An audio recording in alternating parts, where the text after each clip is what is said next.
आओ काम करते हैं। शुरू से हम शुरू करते हैं चैप्टर नंबर 1 से। समझते जाइएगा, बस अच्छे से समझना मेन जरूरी है। हिस्ट्री और प्री हिस्ट्री के कंसेप्ट में आता है 3 word, pre history, proto history और हिस्ट्री। ये समझ पाते हैं आप लोग? कोई बता पाएगा? जैसे हिस्ट्री है इतिहास, हिस्ट्री, तो इसके लिए 3 वर्ड आते हैं। एक प्री हिस्ट्री है, सेकंड प्रोटो हिस्ट्री और थर्ड है history. Pre history, proto history, history. तो जो हिस्ट्री कंस्ट्रक्ट किया जाता है ये 2 बेसिस पे बनाया जाता है, 2 बेसिस पे कंस्ट्रक्ट करते हैं। एक होता है आर्कियोलॉजिकल साक्ष्य और दूसरा होता है लिटरेरी साक्ष्य। साथ साथ बनाते चलिए, आर्कियोलॉजिकल साक्ष्य, लिटरेरी साक्ष्य। ठीक है। तो जो प्री हिस्ट्री पीरियड है तो उसमें मैक्सिमम जो फोकस होता है सिर्फ आर्कियोलॉजिकल साक्ष्य पे होता है, लिटरेरी साक्ष्य अवेलेबल ही नहीं होता है। जो प्रोटो हिस्ट्री होता है इसमें आर्कियोलॉजिकल साक्ष्य भी होता है और लिटरेरी साक्ष्य होता है, लेकिन बहुत ट्रस्टवर्दी नहीं होता है। और जो हिस्ट्री पीरियड है इसमें आर्कियोलॉजिकल साक्ष्य और लिटरेरी साक्ष्य दोनों को मिला करके इतिहास लिखा जाता है। ठीक है, फिर से एक बार समझिए। हिस्ट्री, तो हिस्ट्री को 3 कालखंड में, 3 भाग में डिवाइड किया जाता है। प्री हिस्ट्री, रिपीट करिए, प्री हिस्ट्री, प्रोटो हिस्ट्री और हिस्ट्री।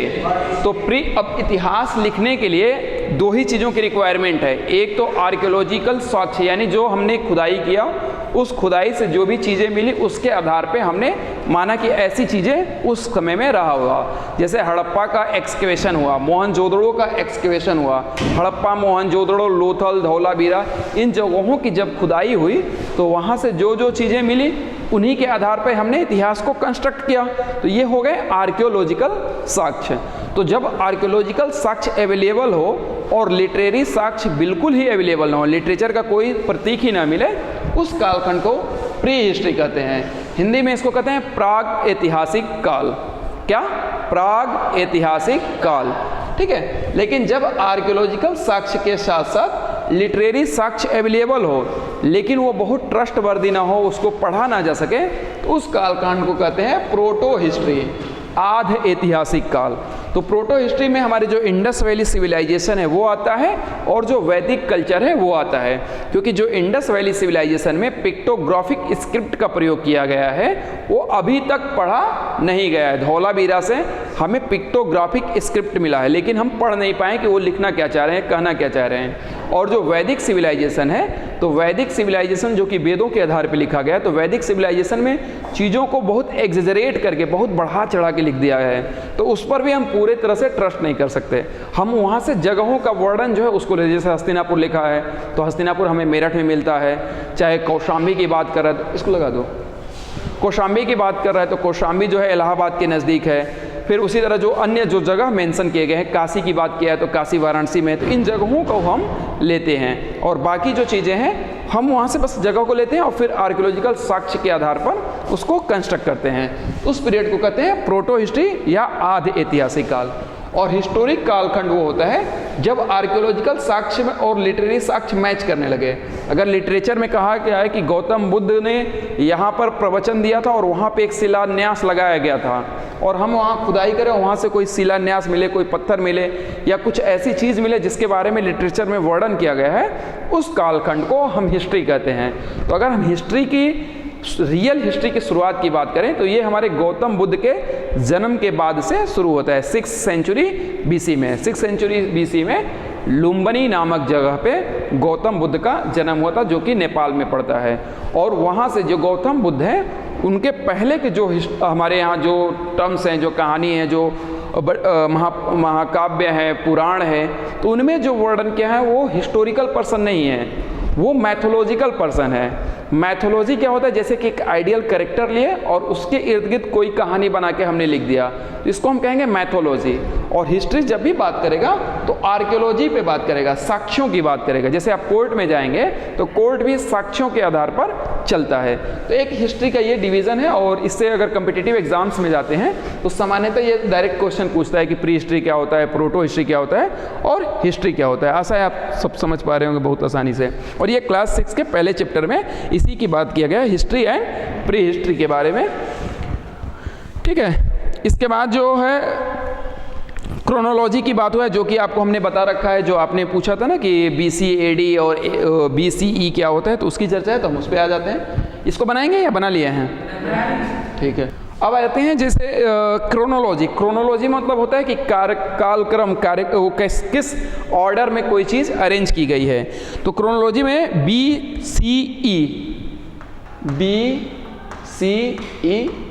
BCE का वर्णन होता है, CE कॉमन ईरा हो गया, और इसके बाद है ये जो BCE है, इसी को BC भी पहले कहा जाता था, और C जो है इसको AD कहा जाता था। तो BC मतलब बिफोर क्राइस्ट, यानी ईसा मसीह के जन्म से पहले की जो घटनाएं हैं उसको हम BC में काउंट करते थे।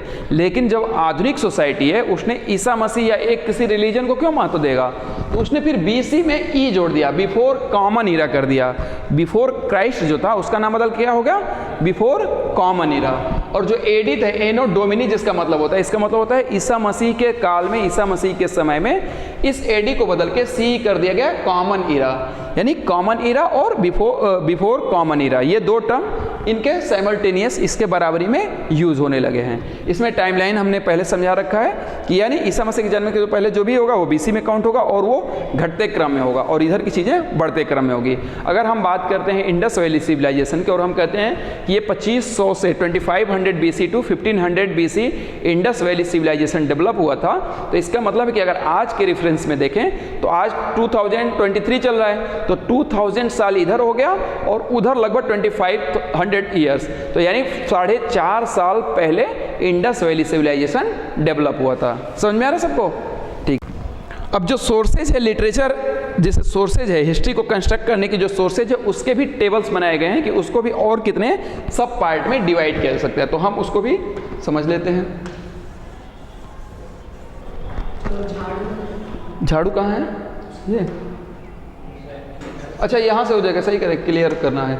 ऑल द नोट्स झाड़ू से साफ हो जाएगा। ठीक है, बहुत अच्छा सिद्धि विनायक। ठीक है, एक चार्ट बनाइए, मेरे साथ साथ बना लीजिए, इसके बाद हम इस पर बात करेंगे, सोर्सेज ऑफ हिस्ट्री। चलिए आइए समझ लेते हैं। ठीक है, लाइट नहीं आ रही है ना किसी तरह फालतू की लाइट, चमक सही आ रहा है ना? अभी बहुत सी चीज़ें, कभी एक दिन 1 आध घंटा अगर इसको प्रैक्टिस करेंगे ना, फिर सारी चीज़ें क्लियर हो जाएंगी। देखो, सोर्सेज ऑफ हिस्ट्री, जब इतिहास को कंस्ट्रक्ट करेंगे, इतिहास का निर्माण करेंगे, तो अभी मैंने बताया कि 2 ही मेन चीज़ें हैं, एक तो लिटरेचर का सोर्स हो गया और दूसरा आर्कियोलॉजी का सोर्स हो गया, यानी जो हमें खुदाई से, ज़मीन के अंदर से या किसी भी सोर्स से जो चीज़ें मिलेगी, हम उसके आधार पर, लिटरेचर के आधार पर और आर्कियोलॉजी के आधार पर चीज़ों को, इतिहास को कंस्ट्रक्ट करेंगे। तो उसका सोर्सेज में 2 हो गया, लिटरेरी और आर्कियोलॉजिकल, और इन्हीं 2 बेसिस पे हम हिस्ट्री का डिवीजन भी कर रहे थे, प्री हिस्ट्री, प्रोटो हिस्ट्री और हिस्ट्री। तो अब लिटरेरी सोर्सेज देखिए, आर्कियोलॉजिकल सोर्सेज में सिंपल सा बस डिफिनीशन है कि कोई भी जो ऑब्जेक्ट होगा, चाहे पेंटिंग्स हो, क्वाइंस हो, पॉटरी हो, या कोई टेराकोटा इमेज हो। टेराकोटा मतलब कि मिट्टी को पकाकर बनाए गए खिलौने के आकार की चीज़ों को टेराकोटा कहा जाता है। जैसे बनावली से हल का टेराकोटा प्रतिमूर्ति मिली थी, जो कि हम लोग प्रीवियस क्लासेज में पढ़े थे, जो कि हम बता रहे थे, तो बनावली से। ठीक है, तो ये आर्कियोलॉजिकल ऑब्जेक्ट्स में कोई डाउट नहीं होगा। आर्कियोलॉजी मतलब कि जो भी पुरानी चीज़ें हमें मिलती हैं उसको हम आर्कियोलॉजी में या आर्कियोलॉजिकल ऑब्जेक्ट्स में रखते हैं। अब आते हैं मेन लिटरेरी सोर्सेज पे।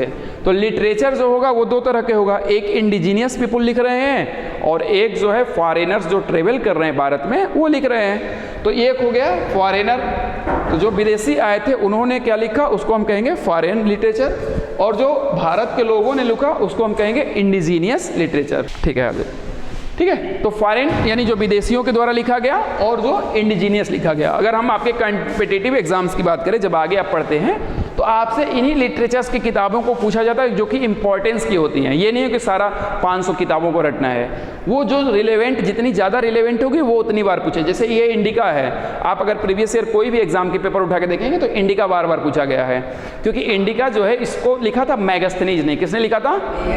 और ये सेल्यूकस निकेटर का राजदूत था, यानी जो एक सीरिया का व्यक्ति था सेल्यूकस निकेटर, उसके राजदूत के रूप में ये बिंदुसार के दरबार में आया था, एंशिएंट इंडिया में आया था, और उसने जो भी दरबार में देखा उसको उसने किताब में अपने लिखा।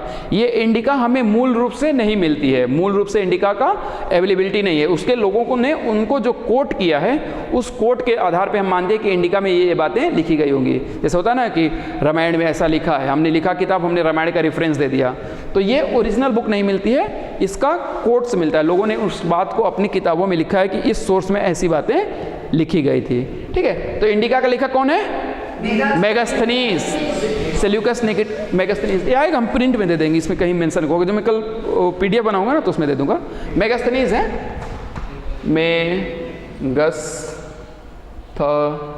NISE, मेगास्थनीज। ठीक है, तो ये हो गया फॉरेन लिटरेचर में, ये एक एग्जांपल हो गया। बहुत से फॉरेनर्स आए और बहुत से उन्होंने किताब लिखा, खास करके मेडुअल काल में जब यूरोपियंस आए तो उन्होंने पूरे दरबार के बारे में जो वर्णन किया है वो उन्हीं का है। इन्हीं में एक और किताब आता है जो कि अच्छा ये तो हो गया फॉरेनर।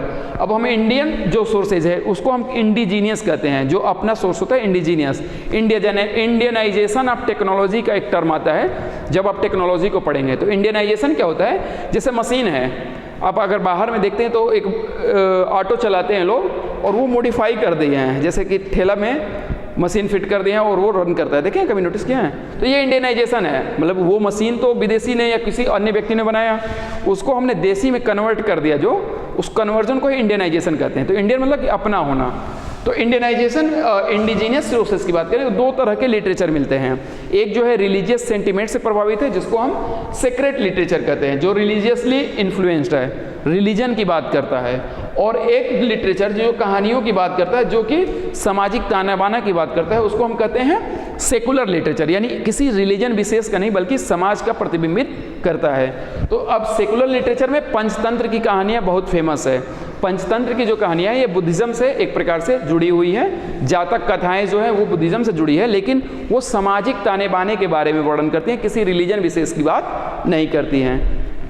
इसी तरह बैताल पचीसी है या उस तरह की जो कहानियाँ उस समय की थी, उन कहानियों में जो समाज का चित्रण है उससे भी हम इतिहास कंस्ट्रक्ट करने में मदद लेते हैं। इसके बाद जो सेक्रेड लिटरेचर है, रामायण महाभारत, तो इनमें जो जगह मेंशन किए गए हैं, जो जगह बताए गए हैं, उन जगहों के बारे में खुदाई होती है, उनके बारे में जो बातें कही गई हैं उसको मैच करने का कोशिश किया जाता है। तो इन सारे बेसिस पे जो है हम अपने इतिहास को कंस्ट्रक्ट करते हैं। इसमें और जब नीचे चले जाएंगे और नीचे जाएंगे तो जो कुछ इंपॉर्टेंट बुक्स हैं उनको हमें पता होना चाहिए। जैसे ये लोग 7th क्लास में है, तो 7th क्लास में जब आप जाते हैं तो कभी भी हिस्ट्री कभी भी शुरू होगा तो रिसोर्सेज से शुरू होगा। तो इनमें पृथ्वीराज चौहान का वर्णन है। तो पृथ्वीराज चौहान का दरबारी कवि था चंद्रबरदाई, और चंद्रबरदाई ने कौन सी पुस्तक लिखी थी? पृथ्वीराज रासो। इसी प्रकार जब आगे जाएंगे तो अकबर के समय में अकबरनामा लिखा गया था। किसने लिखा है अकबरनामा? अबुल फजल ने अकबरनामा। तो वो उस समय में जो लिटरेचर लिखा गया वो उस समय के बारे में बताएगा, उस व्यक्ति के बारे में बताएगा। हुमायूं के बारे में हुमायूं नामा एक महिला ने लिखा, क्या नाम है उसका? गुलबदन बेगम, जो कि बाबर की बेटी थी, उसने हुमायूं नामा लिखा। तो हुमायूं के बारे में वहाँ से पता चलेगा। एक अब्बास खां शेरवानी है, अब्बास खां शेरवानी ने क्या लिखा है?